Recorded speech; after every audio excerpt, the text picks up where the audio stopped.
Hi there, my name's Gina Gardiner. I'm an international #1 best-selling author. I'm a relationship and empowerment coach.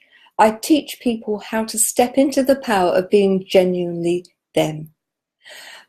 I want to share with you today not only my mission, which is to positively impact on 1 million people within the next 5 years, to help them step into the power that being genuinely you can offer you.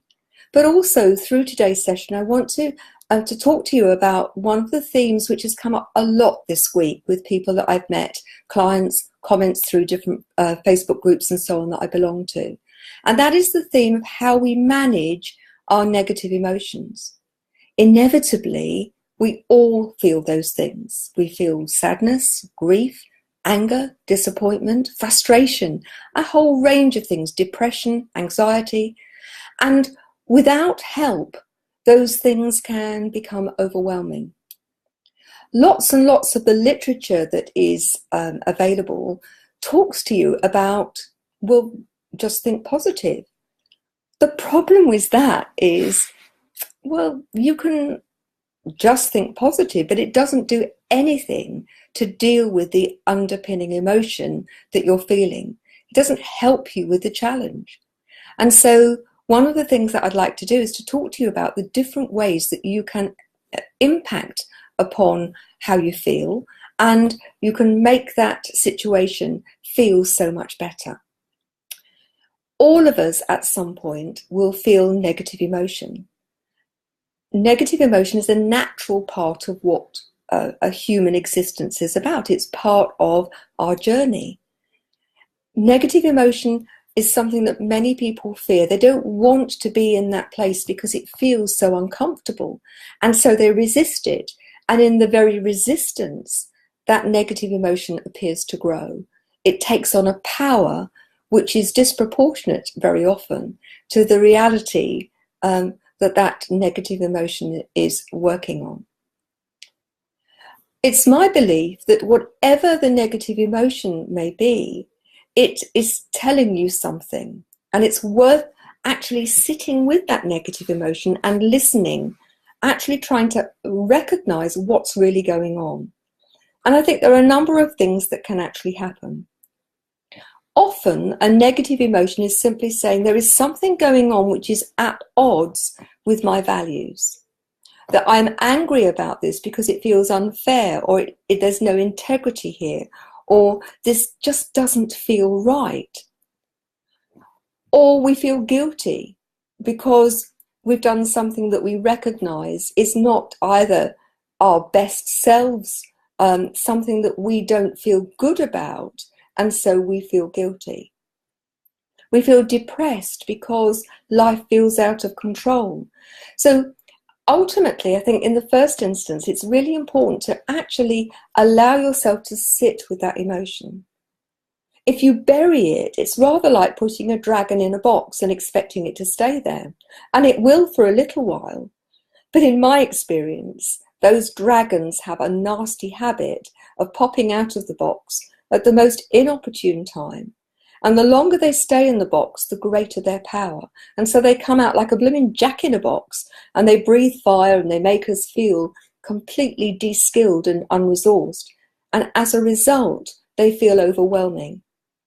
So instead of dealing with them, what we do is we put them straight back in the box. And I'm reminded of times, when life has been really, really challenging for me. And there have been times when it has been incredibly challenging. I've had to learn to walk twice as an adult. And the first time I lost my capacity to walk was pretty grim. But having got over it and learnt to walk again, albeit short distances, when I found that I couldn't walk the second time, it was totally overwhelming in the first instance. But I recognized that if I had just buried the emotions that came, the grief for the life that I thought that I was going to have, the disappointment in my body because I felt it had let me down, the frustration of not being able to do what I wanted to do, and all of those things, that if I had simply buried it Well, in fact, I did to start with. Just buried it and found that, actually it wasn't going to stay buried. And not only was it not going to stay buried, that actually it wasn't being dealt with. And so it got bigger and bigger. And so the only way to deal with it is to be prepared to sit in the moment and to acknowledge that that's what you're feeling. And sometimes that's enough, just to acknowledge that you are feeling crap, that you are fed up with what's going on, that things don't feel fair. The important thing is that you don't need to stay there, and that when you bury negative emotions, they're not dealt with. They'll come back again and again, and that you will be presented with all sorts of lessons in life that will encourage you to face the problem and to deal with it. And so what I would urge you to do is don't wait for it to build up and get bigger. Choose to deal with it. Choose to sit with it and acknowledge that you are feeling whichever the negative emotion is. And in that acknowledgement, in that recognition that there is a negative emotion, then you can start to deal with it. It becomes more manageable. So look for the lesson that negative emotion is offering you, because there, generally speaking, is a lesson there. If you're feeling guilty, the lesson is, well, don't do what it is that made you feel guilty again. Put the thing right if you can and apologize and do whatever you can to put it right. But if you can't, to acknowledge that you have learnt from it and that you won't do it again, and then to let it go, forgive yourself and move on. If it's a negative emotion that's coming because that you feel that you've been treated unfairly, then part of that is to confront the issue, not to be confrontational, but to let the person who you feel is being unfair, if it's on a one-to-one, a personal basis, to say, when you said that or when you did that, the impact on me is it made me feel very angry that it was unfair. Because when you take control of that situation, you're going to feel better. Negative emotion is often generated, and it's something that's old. It's something that's been triggered by a previous situation. And that trigger of feeling, when you hear that particular voice that somebody uses, that it triggers you and puts you back into that place of feeling vulnerable and feeling that you are powerless to do anything about it. Recognizing that it is an old emotion, that it is an old situation which is being re-triggered, is really helpful. Because then what it's saying to you is you need to deal with the fallout from that old situation, to let it go, to forgive the person if needs be, or to deal with that situation, because otherwise it will keep coming back and be triggered by all sorts of things. Now, when you have learned the lesson, when you have actually identified what's going on, you've been, brave enough to actually sit with that emotion, then's the time to say, thank you very much. I've learnt the lesson. I've taken control. I now want to let that emotion go. And there are a number of constructs, strategies that you can use to do that. One of them is to give yourself permission to actually let it go. Permission is an interesting thing, and if you're interested, there's a set of free videos on my website at genuinely-you.com, the 7 principles, which talks about giving yourself permission. And that's true not just about letting emotions go, but it's true about life in general, giving yourself permission to be the best you can be, giving yourself permission to actually play, to be creative, to allow yourself to dream. Permission can come in all sorts of formats. But giving yourself permission to let go of negative emotion is really important. And if you find that you're stuck, you do a test, the first number that comes into your mind, 1 out of 10 or out of 100, where 10 or 100 means total and utter permission to let the negative emotion go. And have a feel about where you're up to. And I was talking to somebody this morning, and we were talking about, the level of permission for her to let something go. And actually, her level of permission was really, really low. And so the construct that we used was to imagine a great big lever in front of you, a permission lever, and allow yourself to put that permission into a place of 100% and lock it in. And although it sounds silly, if you do it playfully, if you do it with, a smile, you'll be amazed at how that will unlock the potential for you to let things go.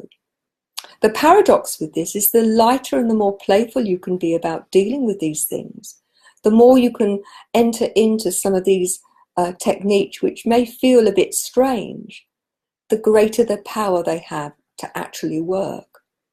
So, having locked your permission in, and one of the questions you might ask yourself is, whose permission do you seek? Do you seek your own permission, or do you seek other people's permission before you will allow anything to happen? And what I would say to you is, give yourself the gift of permission. Allow this to be your decision and not anybody else's. You don't need anybody else's permission or approval to let go of negative emotion. You simply need to recognize that you've looked at it and you have learnt what you need from it. And now it's outlived its usefulness. It is time to sit with it and to let it pass through, to let it go. So I'm going to give you a couple of techniques that I use myself, and I found them very helpful. And I've now used these with hundreds of people, and they report that they found it very helpful too. Now, imagine your body and your personal space. And when I'm talking about letting go of emotion, I think you need to almost imagine this personal space, and it's bigger than just your body. Those of you that talk about auras and so on might like to think of it in those terms. But for me, it's about your energetic space. That if you're close to people and they move into your space and they come too close and they invade your personal space, that's what I'm talking about, is the space that you have. And I would say to you that first of all, give yourself permission to let go of these negative emotions. And then it's about, do a scan. Think about, where are you feeling that negative emotion? It's very common for people to feel that in their gut, in their solar plexus, that's something that gnaws away in the gut. It could be that this is all in your head, and the negative emotion is all about that critical voice that says, oh, you shouldn't have done that, or you should have done this, or, oh, why did you do that? It could be that you feel this particular emotion in some part of your body or external to you. But having scanned it, then allow it to sit for a moment and make sure that you're clear about what's really going on with it. Thank it, because it's only there to give you a message, to let you know that something needs to be dealt with. And once you think, I've taken on that lesson, it's time to let it go, then imagine that there is a big pipe coming out of the back of your spine that goes right the way down to the center of the earth, and send all of that negative energy down to the center of the earth. And imagine there are crystals in the center of the earth who are going to transform that negative energy into something much more powerful. Nature abhors a vacuum, so don't just empty the energy and leave the space. Allow there to be a filling up coming to you from wherever, the universe. And if nothing else, fill that space with white healing energy. But it can be anything that you need. It can be the resource that you need to actually allow you to feel more resourced. So perhaps you need to be calm, or you need courage, or you need some resilience. Allow that to fill you up. Now, many people find that exercise works for them. But one of the things that I do, because I've got a very warped sense of humor, is every time I go to the loo, I allow the whole process of going to the loo to be my energy clearing exercise. Because most of the time I wanted to get rid of the crap. And ultimately that's what you're doing. So it makes me smile. And in that smile, although one of you might think that it's distasteful, but in that smile of letting go of the waste products from my body, I'm also letting go of the waste negative energy that I have dealt with and I need to let go. And as I'm on the loo, I'm smiling to myself about the fact that people may think I've gone to the loo, but actually I'm doing an energetic, debunk. I'm filling myself up with resourcefulness and humor and power to actually go out and move to the next part of my day. What I also do is when I'm in the shower in the morning, that I use the shower as a way of washing out my energetic space of anybody else's stuff that's not mine. Because so often where our brains and our time is cluttered by other people's negative energy. You may not be familiar with the phrase, energetic vampires, but I bet you've been with people who, by the time you've finished being with them, you feel like a limp rag because they've leached the energy from you. And so negative energy is not just about what you generate, but what you allow to be sucked out of you. And so for me, my shower is a time when not only do I make sure that my body's clean, but also my energetic, emotional space gets a bit of a spring clean too. So I start the day all bright and shiny and feeling well resourced. And even when I get up in the morning and I'm feeling, those days, there are days when you can manage anything, can't you? And there are days when you think, I can't manage to get out of bed this morning. Once you've had a spring clean of your energetic space through the shower, there's no doubt that I feel better, and I know that my clients do. So allowing yourself permission to take from your negative energy the lesson that there is to be learned, to actually acknowledge the negative emotion and not be afraid of it, gives you the power to move forward in a much better, more resourced, more resilient way. Yes, it is important to be positive, but just to say, I'm going to think positive and I'm just going to ignore all of the things that are giving me difficulty, I think is a little naive and perhaps not helpful. So Keziah says, I feel my gut reach first when I'm not listening to my intuition. And I think that's a really powerful thing to say, that, when you ignore your intuition, when you ignore that voice that says to you, do you know what, that's not right? Or, yeah, you need to do that. It's usually the sign that trouble is going to follow, because our intuition is so important. And, I think in modern day living, so many people have lost the connection with their inner wisdom, with their intuition, because there's so much going on, there's so much white noise going on, that they don't allow themselves the space and the quiet to do that. And so our intuition, if we allow it to, is a pretty good guide as to whether things feel right or not, and what action we need to take as a result. Don't be afraid of negative emotion. It is the yin and yang, negative and positive emotion. We need them both. They both have a real purpose. And this is about seeing the balance between the two. Of course, it's important to be positive. It is important to embrace the positive emotions.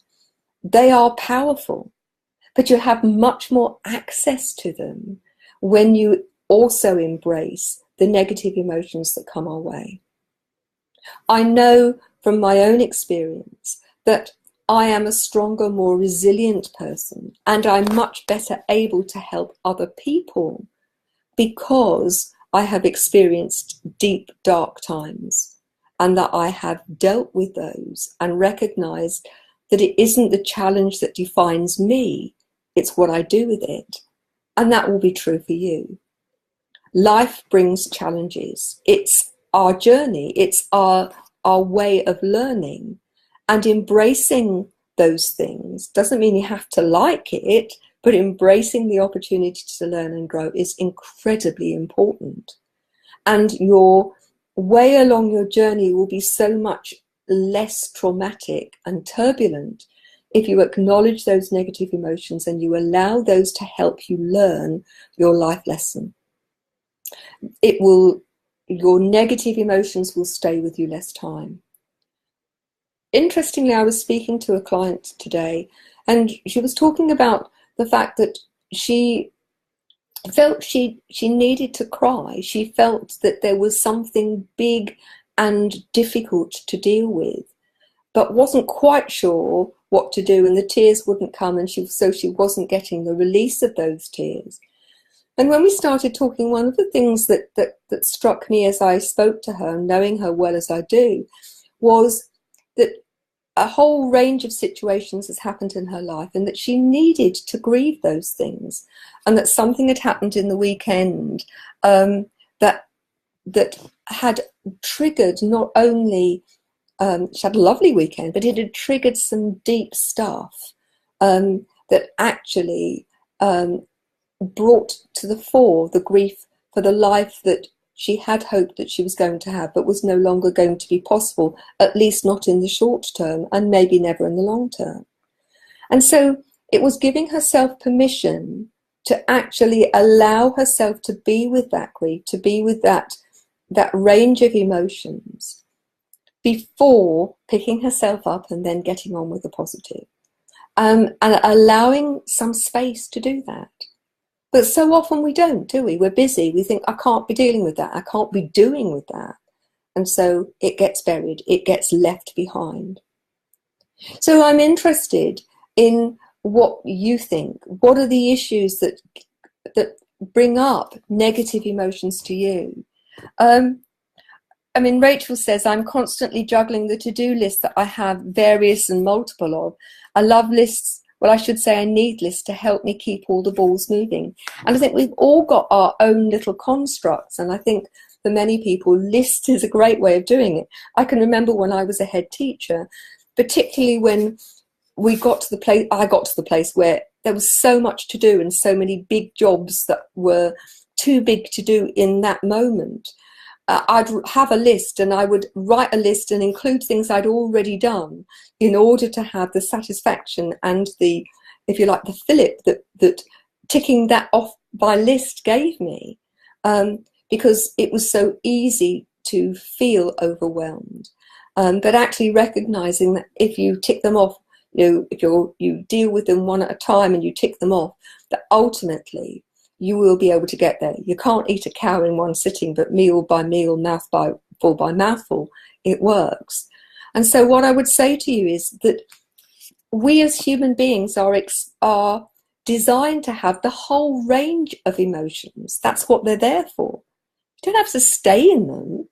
They don't have to become who you are.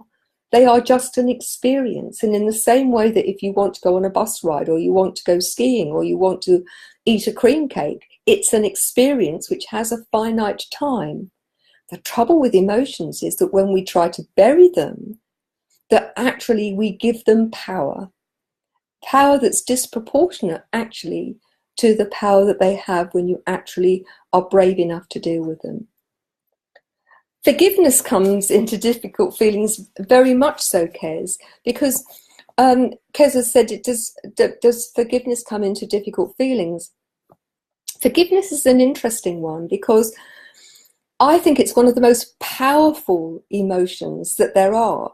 For me, forgiveness is the route to freedom, because when you're holding on to old stuff, whether that's because other people have hurt you or because you've done something that you feel is wrong, then we have a chain which keeps us very tightly chained to the past. And that chain also has at the end of it this huge piece of baggage which weighs heavy, and that we're dragging it along with us.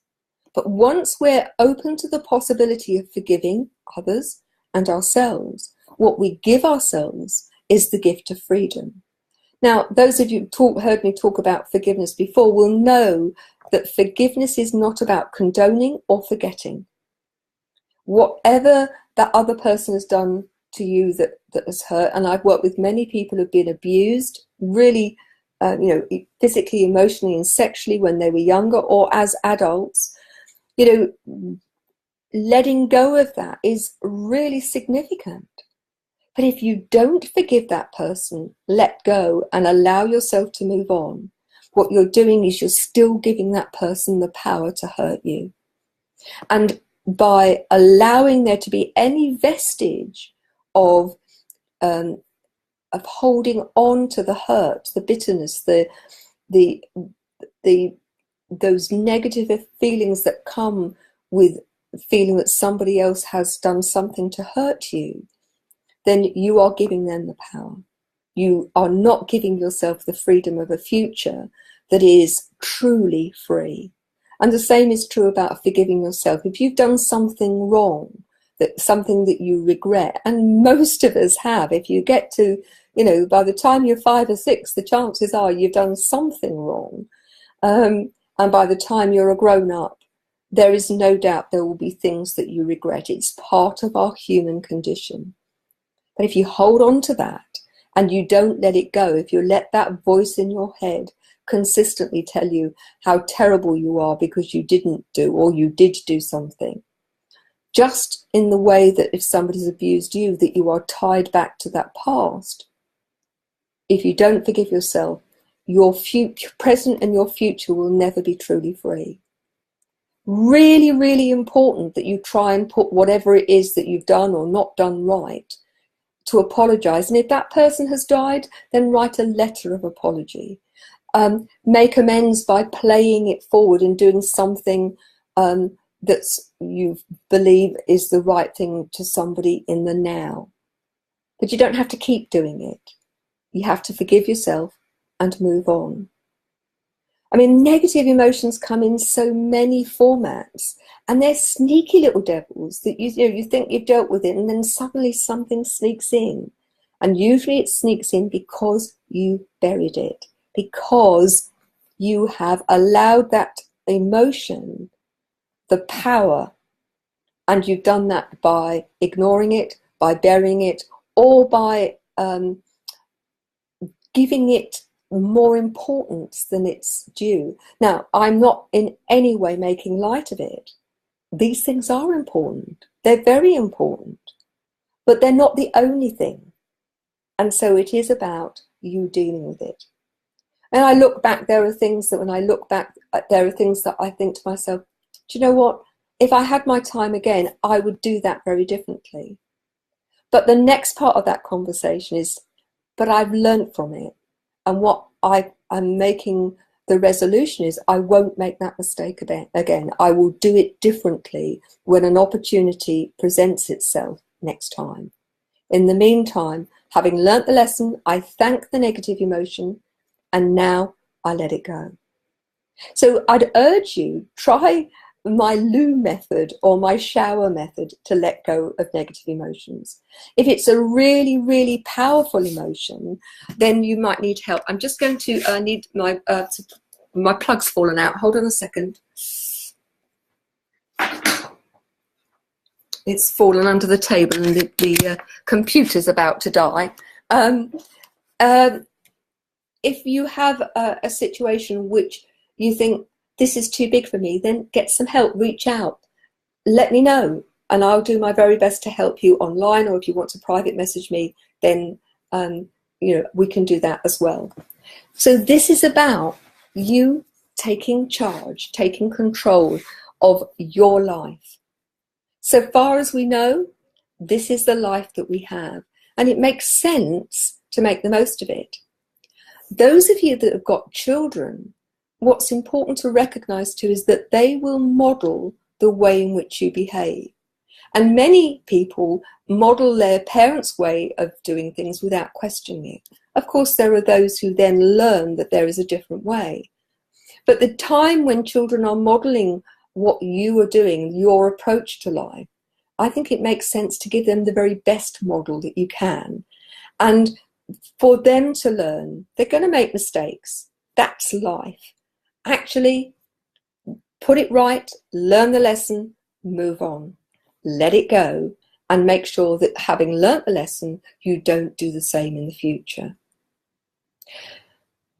Part of my challenge, and this is day 4 of my challenge, is to engage with you, and thank you so much for being part of this, to get you to help me identify the issues that you're facing, so that rather than me coming up with with abstract things, that I'm actually dealing with things that you would find useful. Because my big mission is to positively impact on 1 million people's lives, to actually help them step into the power that they have when they are being genuinely, authentically who they are. To recognize that they're not broken and that they don't need fixing. That actually, that each of us is a unique, amazing, powerful human being. And that we have the capacity to make a difference not only to our own lives, but to the lives of others. And so I see the work that I do as the conduit, helping people make the best of life in order to in turn help other people. And so I'm asking your help, and I'm asking your help in some very specific ways. Firstly, please share this video and any other posts that you see from me. Help me make this viral, get this out to as many people as possible. Because I know that there are so many people who are finding it a challenge in life at the moment. And, some simple strategies can make a difference. Try my loo and shower strategy. And so long as you give yourself permission, it can help. Learning not to box up your emotions and ignore them will help if you do it consistently. So by sharing, you can help. By also engaging, and thank you to all those people who've been part of today's, who have actually shared comments, asked questions, really, really helpful. Send me your questions either through the website genuinely-u.com or private message me. You can find me on Facebook. April says, every day is a struggle for me, and I really appreciate your sharing, April. So let me know. We can't deal with everything in one chunk. It's a bit like a bowl of spaghetti, but just identify, what's the strand of struggle that would be helpful to work on. Just identify one. It doesn't have to be the biggest one, just the one that you can recognize. And I'll make that the theme of a whole Facebook Live, and we'll look at strategies to help you deal with that. And over time, dealing with things issue by issue, you won't be the only one that's struggling with those things. There'll be other people for whom that resonates. And the more we share these things and the more we look for solutions for those things, the better life will be. But more importantly, or just as importantly, what I'm trying to do is to set up a whole tribe, a membership of people who are supporting one another, so people don't feel alone, so people can actually have access to all of the strategies and principles that I've learned over my nearly 40 years now of working with people, helping empower them, and through my own personal struggles, and of those there have been plenty. And there are lots of strategies that help, that make a difference if you implement them into your life. And often just simply in the sharing, that can make it feel that you're not so alone, that life is not quite such a struggle. So I appreciate your sharing that life is a struggle. But if I can help, if you let me know what some of those struggles are, then, let me share with you some of the strategies that I know can help you. And in your sharing, you will give other people permission to share too. So please let people know that this is going on. Let people know that there's loads of resources on genuinely-u. You can have a free digital download of the latest book, Thriving Not Surviving, The 5 Secret Pathways to Happiness, Success and Fulfillment. And there are loads and loads of strategies within the book. So it doesn't have to cost you anything. You can go to the website now, simply go to the link and download a digital download of the book. Do that, and that's my gift to you. If you want to try being part of the Thrive Tribe, you can have a month's free trial for $1. So it doesn't have to cost you to get a sense of what's available there if you'd like to. My mission is to make a difference, and I would really, really appreciate your help to reach as many people as possible, to reach that 1 million people within the next 5 years. So it's only day 4 of this challenge. By day 30, I wonder how many people we can have reached with your help. So thank you so much for joining me. If you want to private message me, just look for Gina Gardiner on Facebook and you'll recognise my photograph there. If you'd like to join the Genuinely You membership group, just put join me in the comments or go to the group and it's Genuinely You with Gina Gardiner and make a request to join the group, and love to see you there. So thanks very much. I shall be on day 5 tomorrow. And if there are any themes you'd like covered, please let me know. Thanks again. You take care. Sending lots of love. Bye now.